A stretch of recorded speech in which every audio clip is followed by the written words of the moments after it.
그동안 영업점에서만 가입할 수 있었던 펀드와 방카슈랑스가 앞으로는 방문 판매도 가능해질 전망입니다. 고향 장항동 일대가 미래형 자족도시로 탈바꿈합니다. 국토부 등 5개 기관은 이곳을 첨단 산업과 주거, 교육, 문화 기능을 고루 갖춘 첨단 도시로 만들기로 했습니다.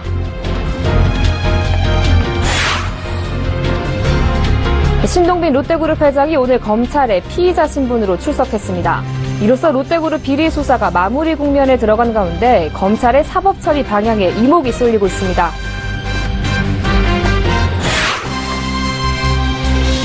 최근 글로벌 상장지수 펀드, 즉 ETF가 하루 평균 500만 주 넘게 거래되는 등 인기가 높아지고 있습니다.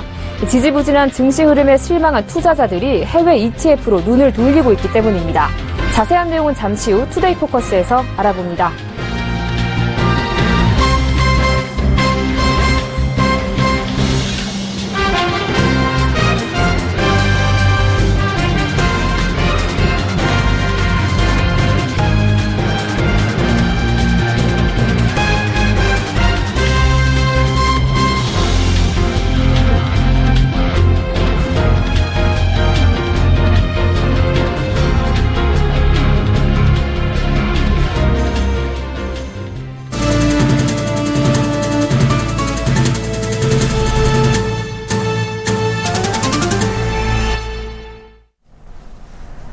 여러분 안녕하십니까? 20일 화요일 생경제현장 오늘의 주요 뉴스입니다.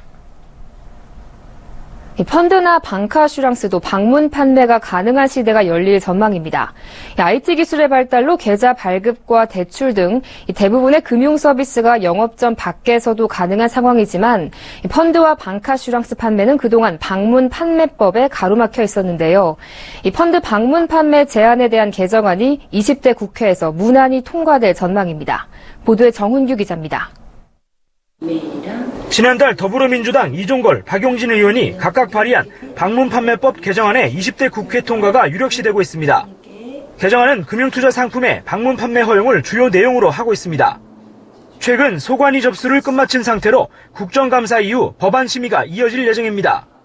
금융투자 상품 방문판매 허용은 지난 19대 국회에서도 논의됐지만 불안전 판매 입증 책임 문제 등으로 끝내 통과되지 못했습니다. 하지만 이번만큼은 분위기가 다릅니다. 우선 지난 19대 국회 때 충분히 논의한 덕에 문제점이 보완됐습니다. 이종걸 의원은 불안전 입증 책임 문제와 관련해 녹취자료 보관 규정을 신설했고 박용진 의원은 개정안에 3일 유예 규정을 마련했습니다.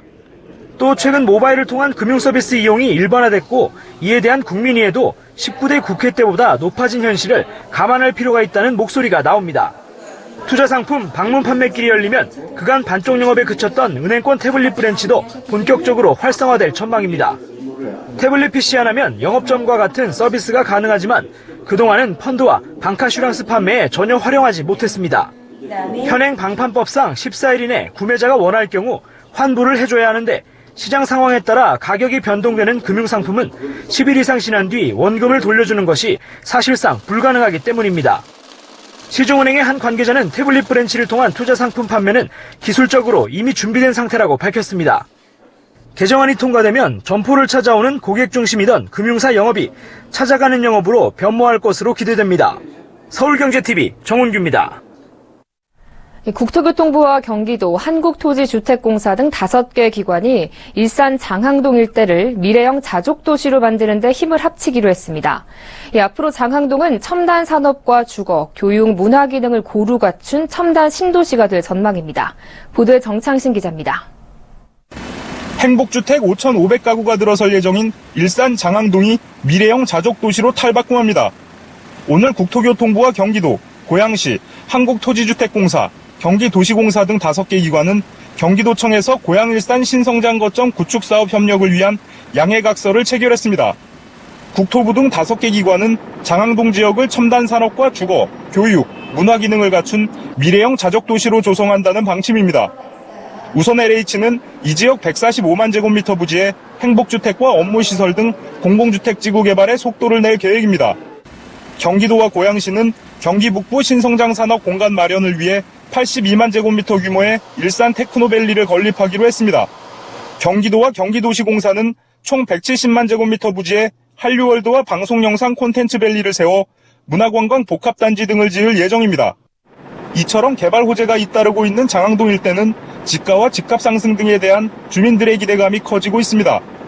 하지만 LH가 추진 중인 행복주택 5,500가구에 대해서는 지역 주민들의 반발도 만만치 않은 상황입니다.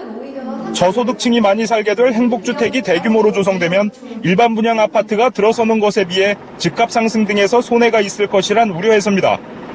국토부 등 5개 기관의 이번 협약은 장항동 일대를 단지 행복주택 단지가 아닌 대규모 복합 첨단 도시로 건설한다는 것을 명확히 해 이 같은 지역 주민의 반발을 무마하기 위한 대책으로도 풀이됩니다. 서울경제TV 정창신입니다. 재계 5위 롯데그룹의 신동빈 회장이 오늘 검찰에 피의자 신분으로 출석했습니다. 지난 6월 대대적인 압수수색을 신호탄으로 게시된 롯데그룹의 수사는 오늘 신 회장의 조사를 끝으로 마무리 국면에 들어가는데요. 검찰의 사법 처리 방향에 관심이 모아지고 있습니다. 이보경 기자입니다. 굳은 표정으로 검찰에 출두한 신동빈 롯데그룹 회장은 검찰 수사에 성실히 임하겠다고 짧게 답하고 조사실로 향했습니다. 검찰의 수사에는 성실히 협조하겠습니다. 신 회장은 2천억 원대 횡령과 배임 등의 혐의를 받고 있습니다. 검찰은 인수합병 과정에서 발생한 손실을 그룹 내 다른 계열사로 떠넘기거나 특정 계열사의 알짜 자산을 헐값에 다른 계열사로 이전하는 등의 부당한 내부 거래로 회사에 손해를 끼쳤는지 집중 조사 중입니다. 또 롯데건설이 비자금을 조성하는 과정에서 신 회장이 직간접적으로 관여했는지도 추궁하고 있습니다. 아울러 검찰은 신 회장이 실제 경영활동을 하지 않고서도 수년에 걸쳐 매년 일본 롯데 계열사에서 100억 원대 급여를 받은 것이 횡령에 해당하는지 검토하고 있습니다. 그러나 3개월간의 조사 기간 동안 신빙성 높은 내부 고발이 전혀 나오지 않아 최대 관심사로 꼽혔던 총수일가의 비자금 조성과 제2롯데월드 인허가를 둘러싼 정관계 로비 의혹 등은 실체가 규명되지 않을 가능성이 높은 상황입니다. 롯데그룹 창사 이래 첫 총수 소환이라는 초유의 사태를 맞이한 롯데그룹에는 긴장감이 감돌고 있습니다. 사법 처리 방향에 따라 사상 초유의 경영 공백이 벌어질 것은 물론 경영권마저 흔들릴 가능성이 적지 않기 때문입니다. 검찰은 신 회장의 조사를 끝으로 롯데그룹 비리 수사를 마무리할 예정입니다. 신동빈 회장의 구속영장 청구 여부에 대해서는 국가경제에 미칠 영향 등을 고려해 신중하게 결정하겠다고 밝혔습니다. 서울경제TV 이보경입니다. LG전자의 새 프리미엄 스마트폰 V20가 국내 출시를 앞두고 출고가를 공개했습니다. 90만 원이 안 되는 가격에 국내에 출시될 예정인데요. 어제 전국적으로 리콜을 시작하며 재등판 준비에 박차를 가하고 있는 삼성전자의 갤럭시 노트 7과의 경쟁에서 어떤 성적을 거둘지 기대가 됩니다. 앵커 리포트입니다. LG전자가 오는 29일 국내 이동통신 3사를 통해 새 프리미엄 스마트폰 V20를 출시합니다. 출고가는 90만 원대에 조금 못 미치는 89만 9,800원입니다. 삼성전자의 갤럭시 노트 7보다 9만 원 낮은 가격입니다. LG전자는 본격 출시를 앞두고 소비자들을 잡기 위한 다양한 프로모션을 준비했습니다.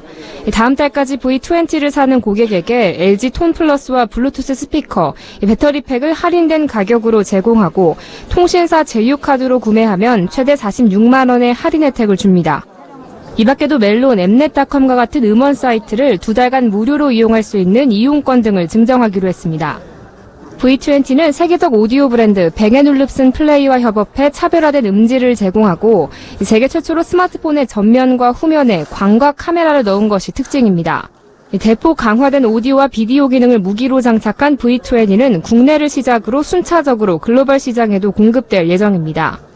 한편 최근 배터리 폭발 악재로 곤욕을 치른 삼성의 갤 노트 7은 V20의 출시 하루 전 판매를 재개하기로 했습니다. 여기에 다음 달 말쯤 국내에 상륙할 것으로 보이는 애플의 신제품 아이폰 7까지 가세하면 하반기 프리미엄 폰 대결은 더욱 격화될 전망입니다. 서울경제TV 정한입니다. 한류 열풍이 불면서 우리나라의 패션, 잡화나 화장품 등을 소비하는 외국인들이 늘고 있습니다.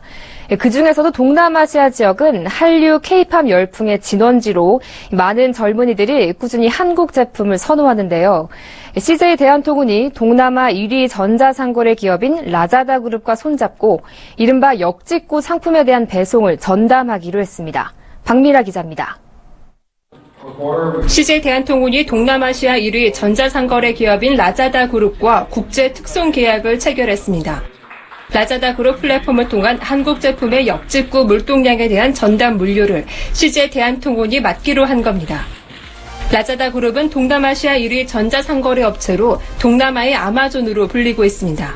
2012년 사업을 시작한 라자다 그룹은 6개국 5억 6천만 명의 소비자들에게 가전제품에서 생활용품, 의류 등 다양한 부문의 제품들을 판매하고 있습니다. The fastest, most reliable, end-to-end customer experience for products coming from overseas through the help of CJ. 아시아 태평양 시장의 전자상거래 시장은 연평균 27.7% 성장하며 2019년 2,617조 원 규모로 커질 것으로 전망됩니다. 동남아시아 지역에서는 한류의 영향으로 한국 유명 브랜드와 중소제품에 대한 온라인 판매가 꾸준히 높아지고 있습니다. CJ 대한통운은 이번 계약을 계기로 2020년까지 매출 규모를 4배 이상 키운다는 포부도 밝혔습니다. 현재 매출의 한 4배 이상, 약 27조 정도의 저희가 매출 목표를 가지고 있고요.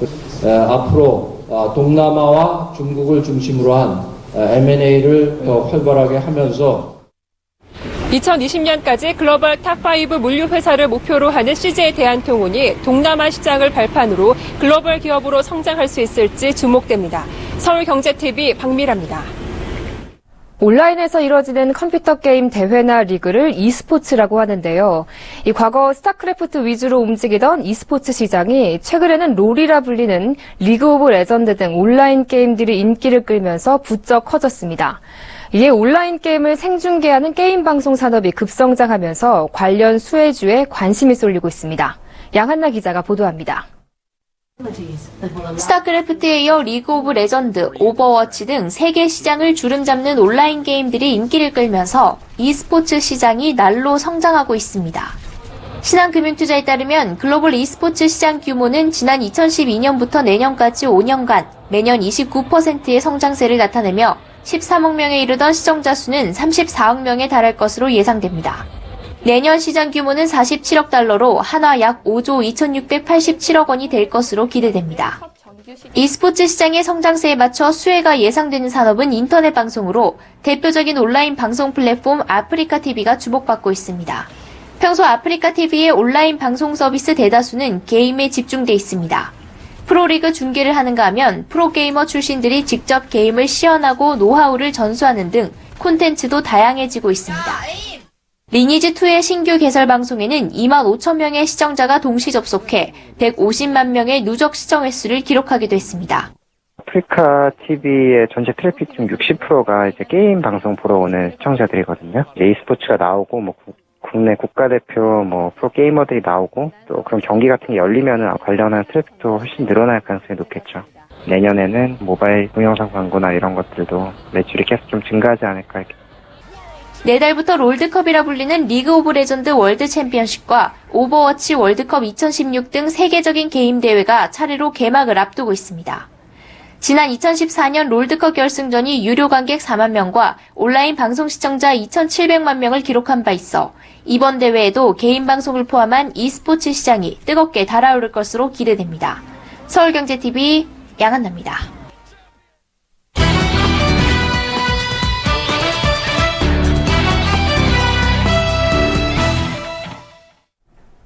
네, 국내 증시가 계속해서 보합권에 머물며 이렇다 할 성과를 보이지 못하면서 해외 주가 지수를 따르는 글로벌 상장지수 펀드, 즉 ETF의 인기가 높아지고 있습니다.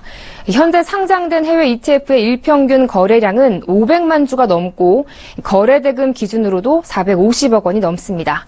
자, 그래서 오늘 이 시간에는 해외 ETF의 인기 요인과 직접 투자 방법, 그리고 최근 주목받는 분산 투자에 대한 내용까지 알아보겠습니다. 금융증권부 김성훈 기자 나와 있습니다. 안녕하십니까? 네, 안녕하세요. 자, 이 국내 증시에 실망한 투자자들이 해외 ETF에 눈을 돌리고 있다는데요. 정말 인기가 그렇게 높습니까? 네, 그렇습니다. 한국거래소에 따르면 현재 상장된 66개 해외 ETF의 일평균 거래량은 507만 주에 달합니다. 거래 대금으로 따지면 450억 원에 이르는 규모인데요. 5년 전인 2010년과 비교하면 일평균 거래량은 64배, 거래 대금은 42배가량 성장했습니다. 특히 지난 2014년 일평균 거래량이 170억 원 수준으로 늘어난 뒤 증가세가 잠시 주춤했다가 올 들어 다시 크게 성장하면서 시장이 활기를 띠고 있습니다. 지역별로는 중국 H주 관련 ETF의 순자산액이 지난해 대비 8월까지 812억 원 늘었고 일본에 투자하는 ETF 역시 300억 원가량 증가했습니다. 각 자산운용사는 투자 수요에 맞춰 해외 ETF 개발에 주력하고 있습니다. 올해만도 11개의 신규 해외 ETF가 상장됐습니다. 한국거래소도 앞으로도 다양한 해외 ETF 개발을 장려할 방침입니다. 네, 이렇게 해외 ETF가 특히 인기가 좋은 이유가 뭐죠? 네, 우선 해외 ETF의 경우 일반 펀드보다 펀드 운용에 따른 보수와 수수료 같은 비용들이 3분의 1 수준으로 저렴합니다. 수익 중 250만 원까지는 비과세이고 250만 원 초과분에 대해서만 양도소득세 22%가 적용되는 것도 큰 인기 요인입니다. 국내 증시에도 해외 주식 등에 투자하는 ETF가 상장돼 있는데 국내에 상장된 해외 ETF에 투자할 때는 다른 금융상품처럼 매매 차익의 15.4%를 세금으로 내야 합니다. 비과세 해외 주식 투자 전용 계좌를 통해 투자하면 비과세 혜택을 받을 수 있지만 해외 증시에 상장된 주식 현물의 60% 이상 투자하는 ETF만 비과세 대상이기 때문에 현재 국내에 상장된 해외 ETF 중에서는 투자 대상이 15개 정도로 제한적입니다. 개별 국가에 투자하는 해외 펀드와 달리 주식처럼 즉시 사고 팔 수 있다는 점도 해외 ETF의 장점입니다. 네, 얘기를 들어보니까 해외 ETF가 참 장점이 많은 상품인 건 알겠는데요. 그래도 이 국내 상품보다는 투자하기에 어렵게 느껴지는 게 사실이거든요. 어떻게 투자하면 됩니까? 네, 해외 ETF에 투자하는 방법은 일반 해외 주식에 투자하는 방법과 똑같습니다. 계좌 개설부터 매매 주문까지 미국에 상장된 ETF는 미국 주식처럼, 홍콩에 상장된 ETF는 홍콩 주식처럼 거래하면 됩니다. 계좌를 개설해 돈을 입금하면 해당 국가 통화로 환전해서 투자하게 됩니다. 따라서 국내 ETF와 달리 환율을 고려해야 하는데 해당 국가 통화 대비 원화가 약세라면 주가가 오르더라도 오히려 손해를 볼 위험이 있기 때문에 주의해야 합니다. 네, 또 최근 이슈죠. 이 로보어드바이저를 이용한 해외 ETF 분산 투자 상품도 관심을 받고 있다고요. 맞습니다. 해외 ETF에 직접 투자하는 것이 부담스러운 투자자라면 로보어드바이저를 이용해 다양한 해외 ETF에 분산 투자하는 것이 좋은 대안이 될 수 있습니다. 자산운용사의 일부 보수를 줘야 하지만 전문적인 프로그램을 활용해 다양한 자산에 분산 투자하기 때문에 손실을 볼 위험이 그만큼 줄어들고 연 5에서 6%의 중박 수익을 추구하는 투자자들에게 적합하다는 평가입니다. 최근 6개월 사이 해외 ETF에 분산 투자하는 신규 공모펀드가 7개나 출시되면서 500억 원 이상의 자금이 모였습니다. 가장 최근 출시된 상품으로는 로보어드바이저 업체 디셈버의 자문을 받는 NH아문디 자산운용의 NH아문디 디셈버 글로벌 로보어드바이저 펀드가 있습니다. 뉴욕 거래소에 상장된 ETF 전체를 대상으로 주식, 채권뿐만 아니라 금, 원유 등 원자재까지 다양한 유형의 ETF에 투자하는 것이 특징입니다.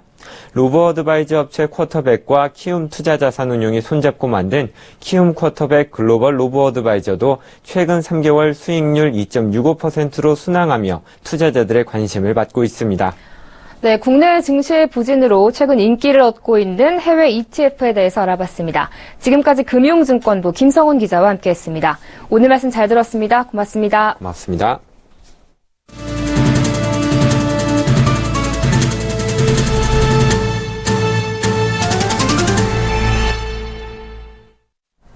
강남권 재건축 아파트값 강세가 여전한 가운데 서울에서 강남권 아파트의 실거래가 평균 가격이 비강남권의 2배 수준에 달하는 것으로 나타났습니다. 부동산 114가 1월에서 7월까지 국토교통부 실거래 자료를 분석한 결과 서울 강남 서초 등 재건축이 활발한 강남 4구 아파트의 실거래가 평균이 8억 1,203만 원으로 조사됐습니다. 이는 강남 4구를 제외한 나머지 21개 구의 평균 실거래가인 4억 1,774만 원의 2배 수준입니다. 올해 강남 4구의 실거래가 총액은 7월까지 총 7조 2,417억 원으로 전국 아파트 실거래가 총액 12%를 차지했습니다. 특히 서초구와 강남구의 가구당 평균 실거래가는 각각 10억 1,397만 원, 10억 679만 원으로 10억 원을 넘었습니다. 또 올해 7월까지 거래된 아파트 중 실거래가 총액이 가장 높은 단지는 서울 용산구 한남동 한남더일이었고 9년권 실거래가 총액이 가장 높은 단지는 송파구 가락동 헬리오시티로 조사됐습니다. SK텔레콤이 야외 기지 국간 5G 통신에 성공했습니다. SK텔레콤은 삼성전자와 협력해 분당 사옥 주변 실외 환경에서 28GHz 대역 기반의 5G 기지 국간 핸드오버 기술 성능을 검증했습니다. 이 핸드오버 기술은 단말기가 이동함에 따라 특정 기지국에서 다른 기지국으로 이 서비스를 연속적으로 받을 수 있도록 하는 기술로 5G 서비스 제공을 위한 핵심 기술로 꼽힙니다. 양사는 분당 사옥 주변에 설치된 5G 시험 기지국 사이에서 5G 단말기를 탑재한 차량을 이동시키면서 풀 HD 영상통화 서비스와 초고화질 스트리밍 서비스 시연에 성공했습니다. 5G 기지국과 사업자망을 연동해 실제 야외 환경에서 성능을 검증한 것은 세계 첫 사례입니다. 생명보험사들이 어두운 업황 탓에 인수합병 시장에서도 어려움을 겪고 있습니다. 보험업계에 따르면 지난 8일 마감한 PCA생명 인수전에는 장부가인 3천억 원에 크게 못 미치는 입찰 가격이 제시된 것으로 알려졌습니다. 본입찰에 응찰한 미래에셋생명과 중국계 자본 한 곳은 1,500억 원에서 2천억 원 수준의 인수가를 내놓은 것으로 전해졌습니다. 생명보험업계 M&A 시장의 최대어인 ING생명의 매각 작업도 지연되고 있습니다. ING생명의 매각을 진행 중인 최대 주주 MBK파트너스는 최소 3조 원 이상의 지분 전량을 매각하기를 희망하고 있지만 실제로 3조 원 이상을 부를 만한 매수 후보자는 많지 않다는 것이 업계의 중론입니다. 지난 5일 예비 입찰에 돌입한 KDB생명 역시 대주주인 산업은행이 원하는 8,500억 원 수준의 매각 가격을 충족시킬 매수자가 나타날지 회의적인 시각이 많습니다. 이는 생명보험사들이 저금리로 인해 역마진이 심화하고 앞으로 새 국제 회계 기준 도입에 맞춰 자본 확충에도 나서야 하는 등 생명보험업계의 전망 자체가 밝지 않기 때문으로 분석됩니다. 하반기 인수합병 시장의 대어로 꼽히는 금호타이어의 매각 작업이 시작됐습니다.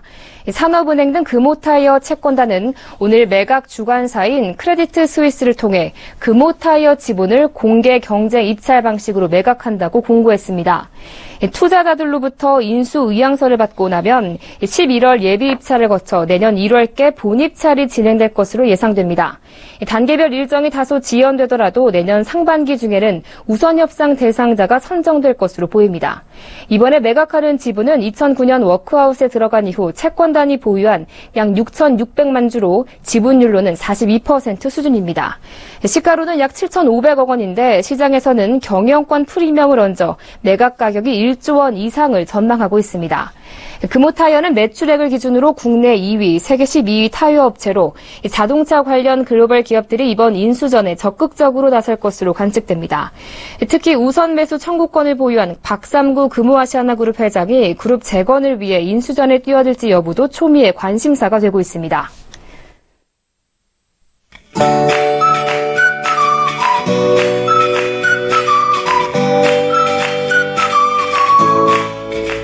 안녕하세요. K웨더 라이프스타일 예보 이수정입니다. 선선한 바람이 가을을 실감케 하는데요. 현재 전국 대부분이 청명한 가을 하늘을 드러내고 있습니다. 다만 울산과 부산을 포함한 경남 지방과 경북 동해안 지방으로는 오늘 밤까지 바람이 강하니까요. 시설물 관리에 유의하셔야겠습니다. 한동안은 입고 벗기 쉬운 외투를 가지고 다니셔야겠습니다. 아침 저녁으로는 공기가 꽤 차가운데요. 내일도 아침에는 서울과 대전 14도, 전주가 13도 등으로 많은 곳에서 15도를 밑돌겠고요. 한낮에는 25도 안팎으로 일교차가 크게 벌어지겠습니다. 건강관리 잘 하시기 바랍니다. 내일도 맑은 하늘 아래 가을볕이 강할 텐데요. 한낮에는 전국에 자외선이 강하니까요. 외출하실 때는 자외선 차단에 특히 신경 쓰셔야겠습니다. 내일은 동해 북부 해상에 위치한 고기압의 영향을 받아 전국이 대체로 맑다가 점차 고기압의 가장자리에 들면서 오후 들어 가끔 구름이 많겠습니다. 다음 자세한 지역별 날씨 나절 예보로 알아보겠습니다. 중부지방은 큰 일교차에 건강관리 잘 하셔야겠습니다. 아침에는 대부분 지역이 15도를 밑돌아 서늘하겠습니다.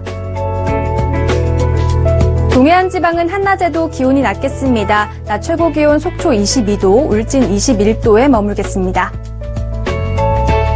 내일 호남 지방은 오늘보다 조금 낮은 기온이 예상되고요. 영남 지방은 오늘과 비슷하겠습니다. 내일 남해와 동해상은 태풍의 영향으로 파도가 높습니다. 최고 4m로 예상되니까요. 항해나 조업하는 선박은 주의하셔야겠습니다. 당분간은 전국이 맑은 하늘에 서울은 일교차가 10도 이상 벌어지겠습니다. 깊어가는 가을철 감기 걸리지 않도록 건강관리 잘 하시기 바랍니다. 날씨였습니다.